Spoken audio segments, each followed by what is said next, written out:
I will wait till you can join me again here. I don't know what happened with my internet. I do apologize, but it clicked off and I'm back over here. So come quickly find me. I wish I had my, you know what? I am going to send a post to my Facebook. I will be right there, just a second. I'm going to go right over here.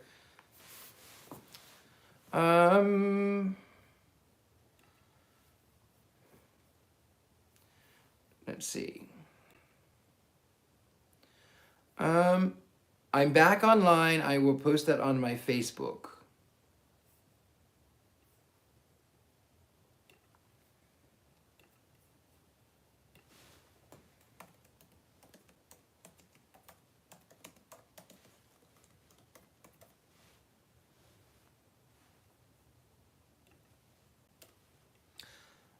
Oh, we have 6 people back. Thank you so much. Back online on YouTube.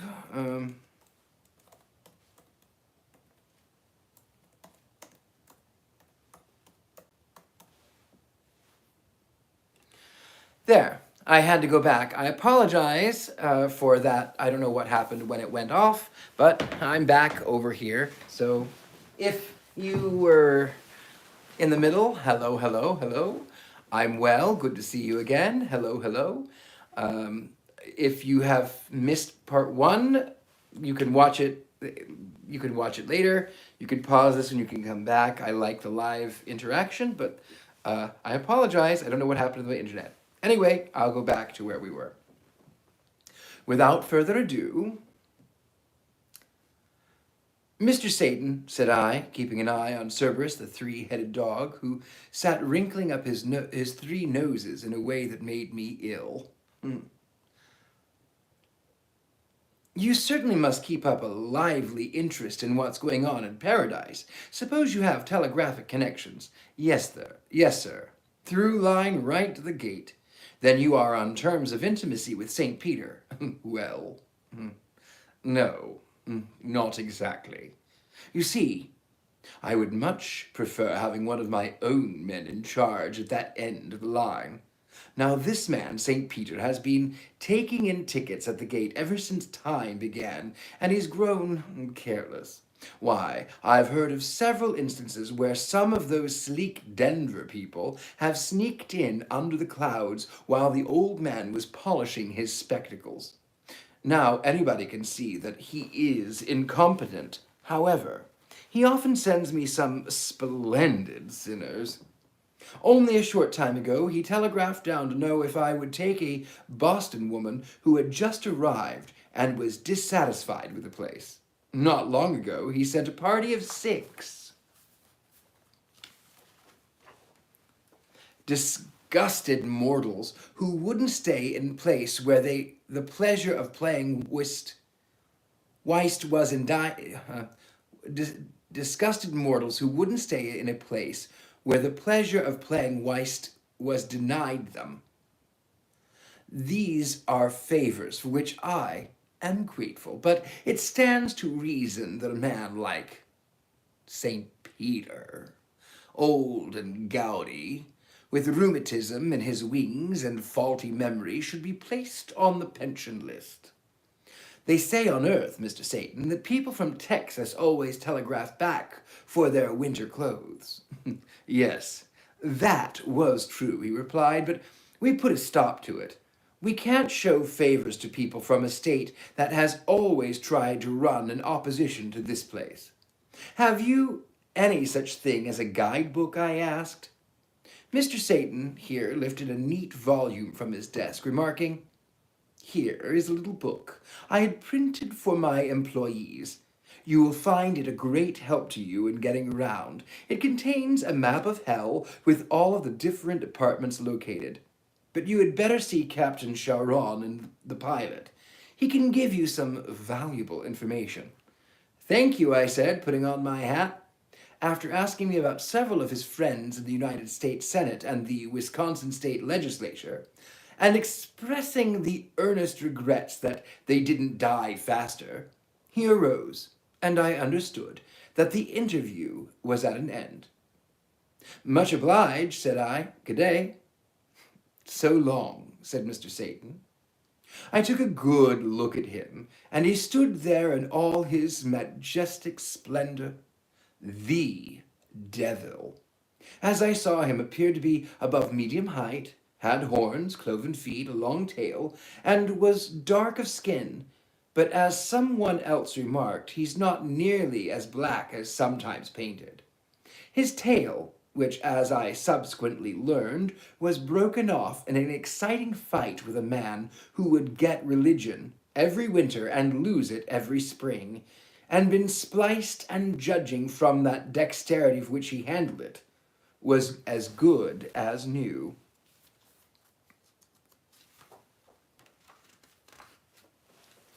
He wears a shining high hat, buttons his coat on the wrong side, and smokes cigarettes.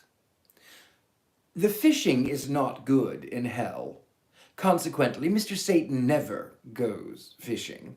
At times, however, he feels the need of a little recreation, and then he escapes the grinding cares and worry of the business very agreeably. Leaving the office in the care of an understudy, he selects a long-handled frying pan from the warehouse and takes a brisk walk of 3 miles to the lake of fire. A large crate filled to the brim with varied assortment of sinners stands by the lake for Mr. Satan's private use. Mr. Satan opens the crate, removes one, puts him in the pan, and toasts him over the fire, basting him in meantime with Tabasco sauce and vitriol. This is a pleasant pastime for Mr. Satan, as a shining example of the kind of men who, through brusque and coarse, have keen business qualities combined with deep, untried zeal and a certain amount of magnetism. I would cite old Captain Charon, who began his career as a ferryman with a little tub of a rowboat, hardly large enough to hold a college professor, but who now runs a large side-wheeler double-decked and fitted out with all the modern improvements. The captain is full of reminiscences and, withal, is one of the most interesting of the personages who lend their services to the welfare of this subterranean city. Towering up like a grotesque totem pole, some 7 feet, with large, pliable features, a yard or more of wind-kissed whiskers, a mouth as firm as a steel trap, and a voice, though tainted with Bowery accent, loud and deep, he certainly is a man to move the masses, and he does move them, by the boatload. I met the captain at the boat landing, as his craft was taking on a load of passengers. "Mr. Charon, I believe," said I, walking up after he had finished giving orders to the deckhand. "That's me name," he roared. "Me thought I'd never heard such a voice before."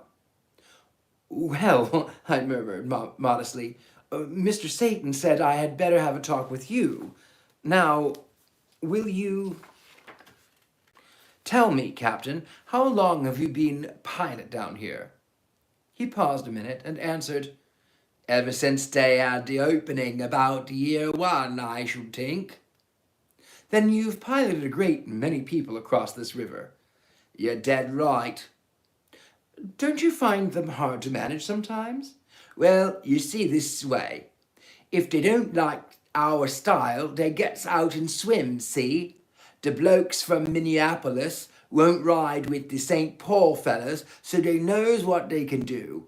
Then he rambled on his ingenious way and told me how they found it necessary to put sinners from Yankton, Cheyenne, Leadville, Larming City, and Walla Walla down in the steerage, where they could forget what cuspidors are for and swear with impunity.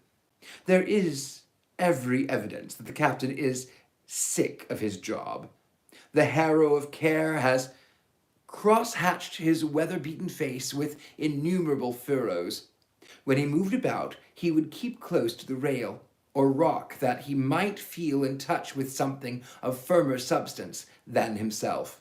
"Captain," said I don't want to detain you, but will you tell me what slow-moving, bewhiskered crowd that is coming down this way?" He leveled his telescope in the direction of the throng. "Damn St. Louis fellows," he said. "We've had 3 boatloads of nothing but St. Louis people in the last week." As he stepped toward the gangplank, about to ascend, it was plain to me that existence had but few charms for him. The captain has an enviable reputation in hell as the keenest observer of any of Satan's trusted employees. It's said no one has ever yet walked the gangplank of his boat whose earthly home was not known by his personal appearance, though many of the new immigrants refuse to disclose their identity.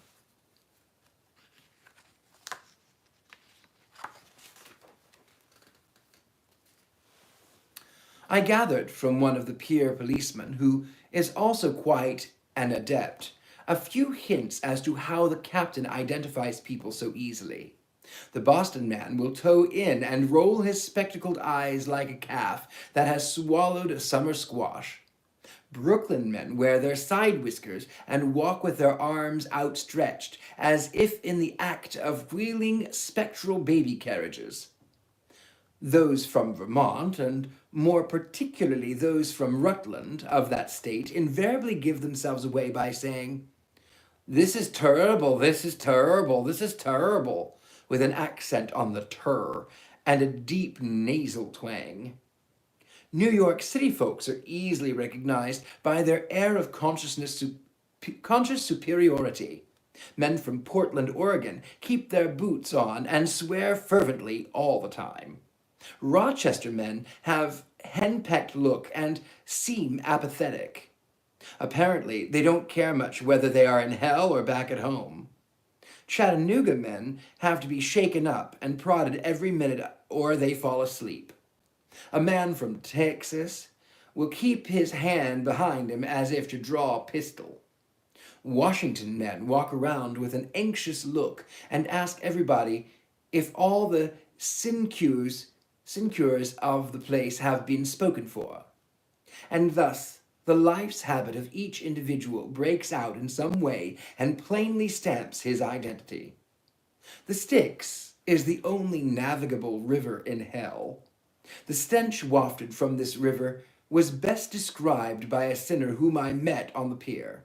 He said, "It smells to heaven. From the inferno to paradise is a long way, but this odor is equal to it."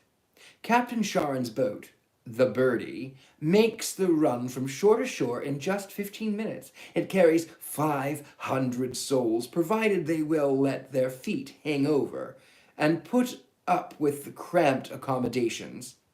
On board is an orchestra of 2 pieces, a bass horn and an accordion, which emits sorrowful wails that echo and re-echo through the region, curling up the doomed at every echo. Indeed, no torture in hell is quite as poignant as that.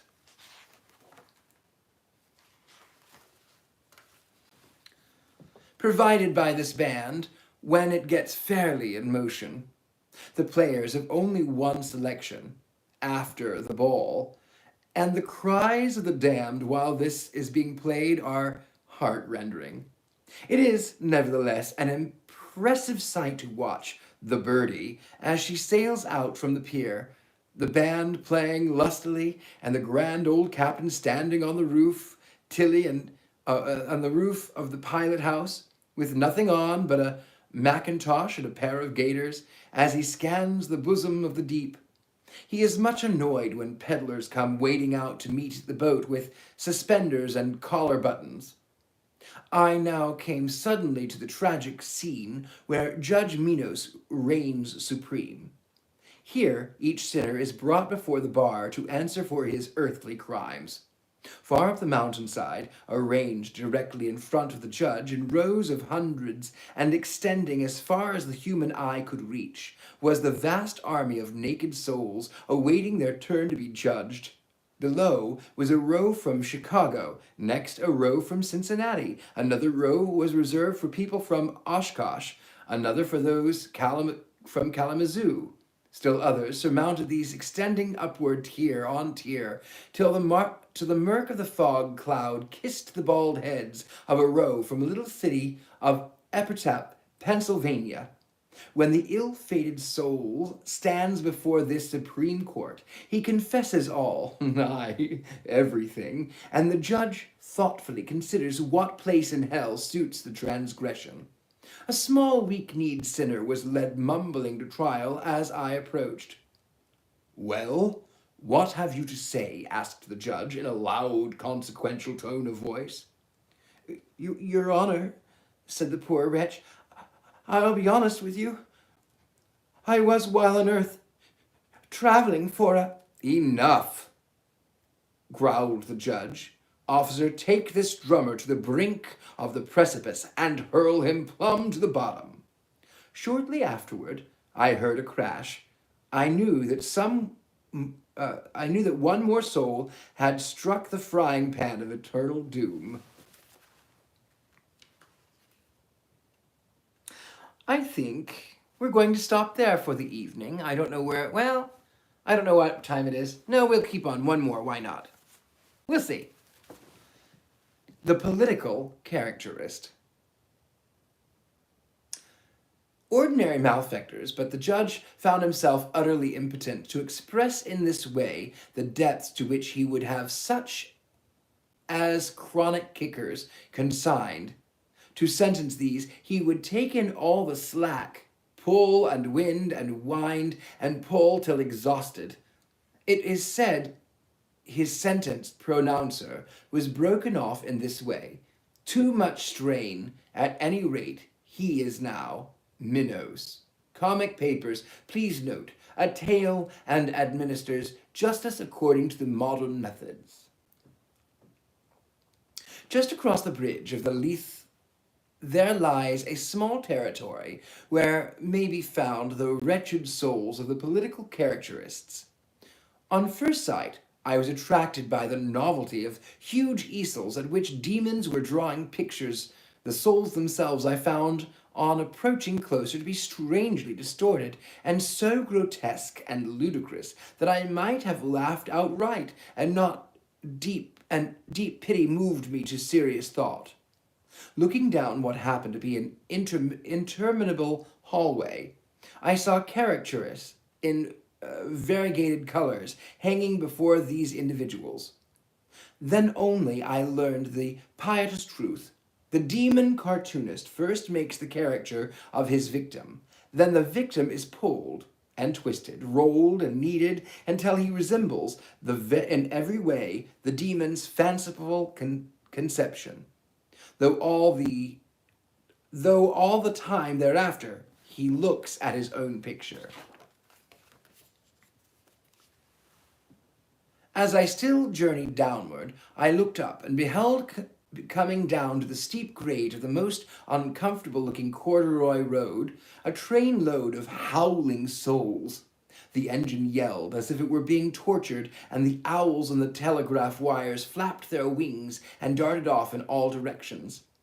The coaches were crowded to overflowing, for those who did not arrive early and avoid the rush had to sit on the roof, where they had a hard time hanging on. As soon as the terrible noise had died away, I collected my senses and stumbled on down the rocks, preferring this method of descent to taking an elevator. I wanted to see everything. This train, I afterward learned, was the limited express which makes flying trips to the bottomless pit, carrying all sorts of sinners, from the man who goes out between the acts at the theater to real estate sharks. Hard by sat the man who is responsible for the treacherous barbed wire fence, which now covers the otherwise free country of America. His lot. Just a second. His lot is not a pleasant one. He sits forever on his own fence and fritters away the spare moments thinking of what might have been.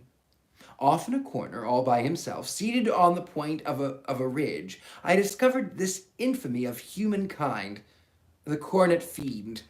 There the malefactor cowered, while at his side a huge horn belched forth such Wagnerian noises as nearly stunned the senses.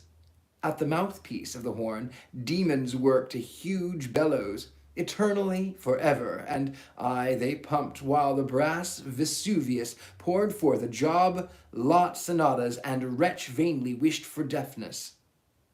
Sometimes I would catch the strain from the Carnival of Venice, sometimes a few notes from the Maiden's Prayer, and again a little wad from Johnny Get Your Gun. It would seem that any one of those melodies played singly and alone would have been torture enough for one poor soul. Played together in grand free-for-all, catch as catch can, potpourri, it was simply horrible. I turned and wept.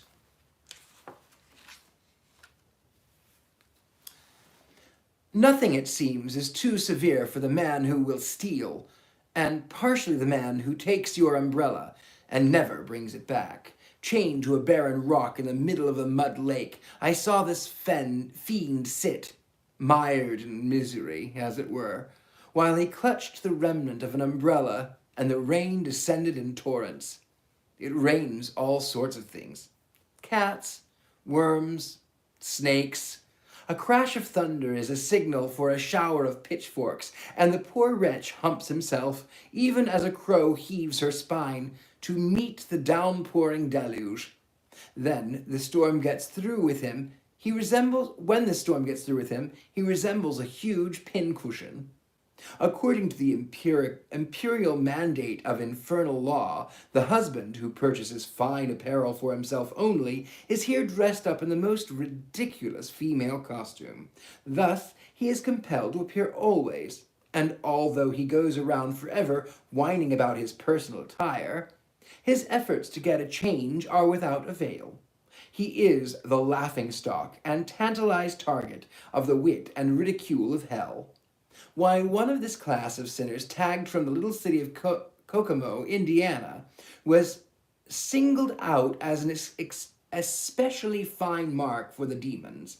I could not understand, but could this class of malefactors still on earth hear the gruesome growls and exasperating jeers of those demons as they poked this soul in the ribs? It would serve as an effective warning. The belief has been held by a large number of gentlemen that tailors make bad-fitting clothes just out of pure deviltry. The theory is, in some degree, corroborated by the amount of space and attention given to these individuals in hell. In one of the hottest locations in the region, a place where the thermometer continually overleaps all laws of decorum, these tailors fume and steam attired in their own misfits. I stood on a red-hot iron bridge just as long as I could, gazing down on this sweltering throng, for they were very interesting. Finally, one of the number, on seeing me, tore madly through the crowd, waving a bill over his head. I knew what that meant, and I fled. Through a dark pathway, I entered into the department where the professional mashers are punished. These mashers, or dudes if you prefer, who habitually stand on the street corners and ogle pretty girls, are given a taste of mashing, as Mr. Satan interprets it. Under huge flat rocks, these wretches lie and feebly flounder, while the haunted air rings with their despondent murmurs. Most of them were still quite young, excessive cigarette smoking, and smoothed their paths at an early grave. Being struck by the familiarity of a pair of moony eyes that rolled upward as I approached, I stooped down and, grabbing the shade by the tuft of the front of hair, cried, "Tell me, aren't you the Rochester dude that used to stand at the four corners and insult modest maidenhood? What's your name?" He made no reply. I shook him again and again, yet until he yelled. A dude from Philadelphia, lying hard by, one hearing the noise thereupon, cried out to him, calling him by his full name. And asking what was the matter. "Now be dumb," said I have your name," and I shook him again at parting. Near him were mashers from Brooklyn and Philadelphia. Down the embankment, a little way removed, I found a dapper little flirt from Utica, New York. I counted no less than 25 who hailed from Saratoga. Passing still downward, I beheld a woebegone spirit with a gloomy malformation of banged brow from Hartford, Connecticut. Only his head protruded from underneath his weight of woe, while his pretty mouth bit the dust like a hysterical woman gnawing a lace handkerchief. "I say," he cried, beckoning me to his side, "is my necktie on straight?" I hurried on, and said not a word. The next soul I discovered enjoying the luxuries of hell was a certain unfeeling dentist of my acquaintance. It was the very man who had a few years ago pulled me all over the new set of plush furniture, down 2 flights of stairs and back again, in a frantic endeavor to extract a tooth that I insisted didn't need extracting. I simply looked up, and as I saw him being whisked through the air, and said pleasantly, "Well, how do you like it yourself?" He didn't answer. Well, I couldn't. Policemen who make use of the side door, policemen who practice their club exercises on small boys, those who sleep on their beats, and all those who have ever refused to answer a civil question, find ample accommodations and reception of undeniable warmth in their lower world.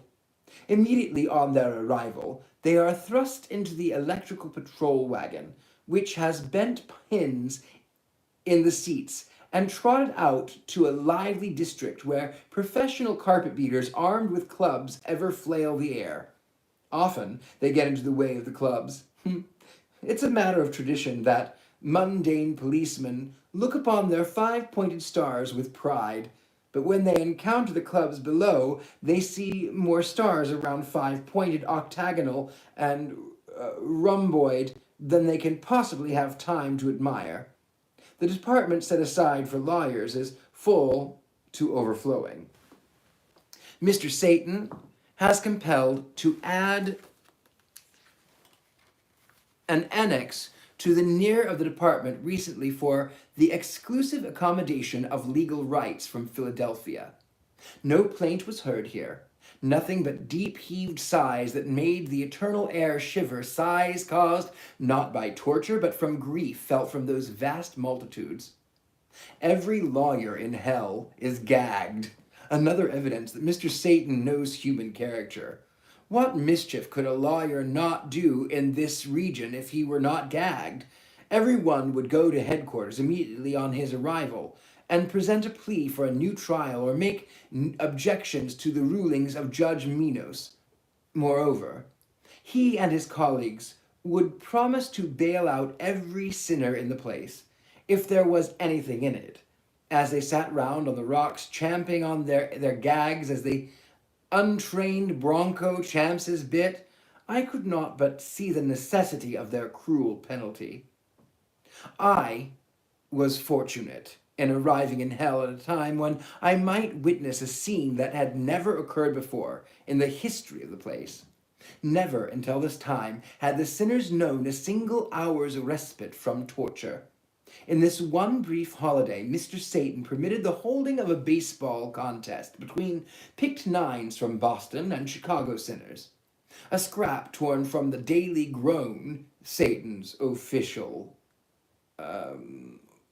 organ, and reproduced on page 52, gives a fair report of the more interesting events of the game.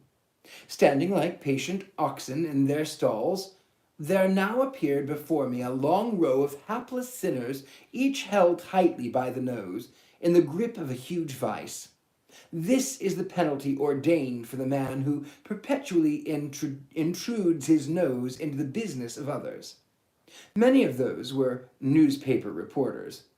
Aside from the crime of prying into private affairs, they had also cultivated the habit of asking their acquaintances every time they chanced to meet for a small loan. Through a short journalistic career, I have played an easy victim to these people. As a consequence, I now have about 92 outstanding accounts, which I am going to turn over to a collector, with the understanding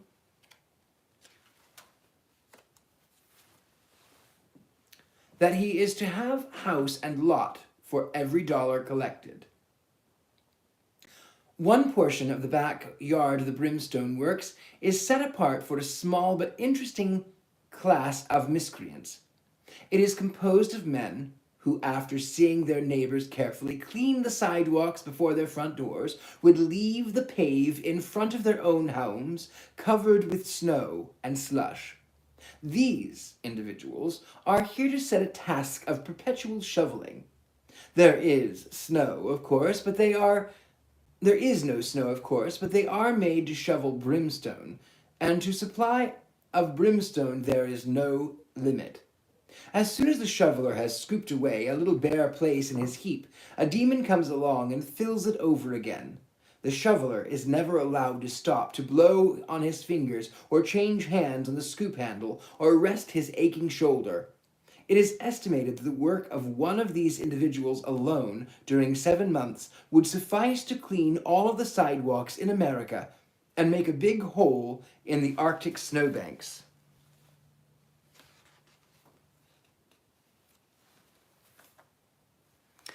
I think, darling, that is where we're going to end for the night. We're halfway through that one. So we have one more time of reading this exciting book, one more hour next week. We will finish it next week. We are on page 54. I want to thank you for joining me. If you have not signed up for Paraflix, go over to Paraflix and use the code Richard-Lael10 for great discounts. Also, if you are enjoying these readings, if you are enjoying me, you can find me on patreon.com under The Gentleman Psychic. So patreon.com/The Gentleman Psychic. That's the best way of support. Though you can also find me on PayPal under Richard-Lael, PayPal is rlillard6@gmail.com. And if you would like, you can find me on Venmo at Richard-Lael Lillard. All of that, great ways to support the channel. Even if you can support $1, $5, whatever it may be, it really helps me to continue giving you great content like this. All right, my darlings, thank you so much for joining me tonight. I hope you're enjoying Hell Up to Date. I know I certainly am, and I see several of you who have been with me all afternoon. Thank you so very much. I love you all. I appreciate you. I will see you later on. Good night.